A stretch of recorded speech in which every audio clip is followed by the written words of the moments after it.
கடகராசிக்காரர்களுக்கு நீங்கள் திருக்கணித பஞ்சாங்கம் ஃபாலோ பண்ணுறவங்களாக இருந்தால் இந்த அஷ்டம சனி நிவர்த்தி அப்படிங்கிறது உங்களுக்கு மார்ச் மாதம் வரப்போகுது.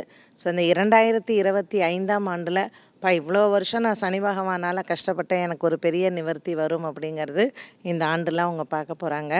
கேது பகவான் 2ஆம் இடத்துல வராரு, ராகு பகவான் 8ஆம் இடத்துல வராரு. வாக்கியப்படி நீங்கள் ஃபாலோ பண்ணுறதா இருந்தால் 8ஆம் இடத்துல சனி ராகு 2 கிரகமும் இருக்கக்கூடிய ஒரு காலகட்டம். ஸோ மழை விட்டும் தூவானம் விடலையா அப்படிங்கிற ஒரு கதையாக கடகராசி நேயர்களுக்கு இருக்கும். எந்த ஒரு விஷயத்துலையும் குடும்பத்தில் குழப்பம் வரும்பொழுது அதிகமாக நம்ம அடுத்தவங்களுக்கு அட்வைஸ் பண்ணாமல் இருந்தாலே 2025 கடகராசி நேயர்களுக்கு நல்லாயிருக்கும். நீங்கள் வேலை பண்ணுற இடத்துலையும் சரி, வீட்லேயும் சரி, உங்களுடைய ஒப்பீனியனை பெருசாக ஷேர் பண்ணாதீங்க. ஏன்னா எப்பொழுதுமே நம்மளுடைய வாய் தான் நமக்கு சத்ரு.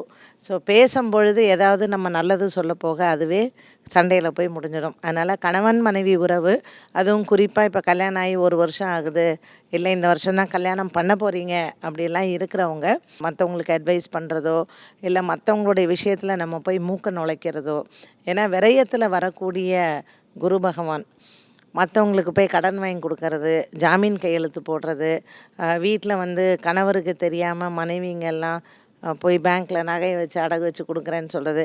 ஸோ இந்த மாதிரி விஷயங்கள்லாம் ஒதுங்கி இருக்கிறது நல்லது. அப்போ கடகராசிக்காரர்களுக்கு 2025 நல்லா இருக்காதா அப்படின்னா எச்சரிக்கையாக இருக்கணும். நம்ம ஒரு விஷயம் செய்கிறோம் அப்படின்னா அதற்கு முன்னாடி திங்க் ட்வைஸ் பிஃபோர் யூ ஆக்ட்னு சொல்லுவாங்க. ஒரு விஷயம் நம்ம பண்ண போகிறோன்னா அதுக்கு ஒரு 2 தடவை யோசிச்சுட்டு பண்ணலாம். உங்களுடைய ஜாதகப்படிக்கு உங்களுக்கு என்ன தசாபுக்தி நடக்குதுங்கிறதையும் பார்த்துக்கோங்க. உங்களுக்கு யார் ஜோதிடர்களாக இருக்கிறாங்களோ, யார் மேலே நம்பிக்கை இருக்கோ அங்கே போய் அட்வைஸ் கேட்டுக்கிறதும் நல்லது. ஒரு வீடு வாங்க போகிறேன், கடன் எடுக்க போகிறேன், இந்த மாதிரியான விஷயங்களெல்லாம் கவனமாக இருங்க. குறிப்பாக 10ஆம் வகுப்பு 12ஆம் வகுப்பு படிக்கக்கூடிய குழந்தைங்கள்லாம் ஃபேஸ்புக்கில் ஃப்ரெண்டை பார்த்தேன், இன்ஸ்டாகிராமில் ஃப்ரெண்டை பார்த்தேன், இதிலெல்லாம் கவனமாக இருங்க. பெற்றோர்கள் உங்கள் குழந்தைகளையும் கொஞ்சம் கூடவே வச்சுக்கோங்க. ஏன்னா இன்றைக்கி இருக்கக்கூடிய காலகட்டத்தில் நம்ம நாட்டு நடப்பை பார்க்கும் பொழுது பெற்றோர்கள் தான் பிள்ளைகளுக்கு பாதுகாப்பு. அதனால் கடகராசிக்காரர்கள் எதுலேயும் எச்சரிக்கையாக இருக்கிறது நல்லது. சரி, இவ்வளோ மேடம் எல்லாமே இப்படியே சொல்லிட்டீங்களே, ஒரு பரிகாரத்தையும் சொல்லுங்கள் அப்படின்னுவீங்க. நான் நெகட்டிவாக எதுவும் சொல்லலை, உங்களுக்கு அட்வைஸாக தான் சொல்லியிருக்கேன். பரிகாரம் அப்படின்னு பார்க்கும்பொழுது விஸ்வரூப ஆஞ்சநேயர் ஆலயம் போங்க. எங்கெல்லாம் புத்து இருக்கிற கோவில் பார்க்குறீங்களோ அங்கெல்லாம் ஒரு விளக்கேற்றுங்க. நிறைய சர்ப்பங்களுக்கு செய்யுங்க.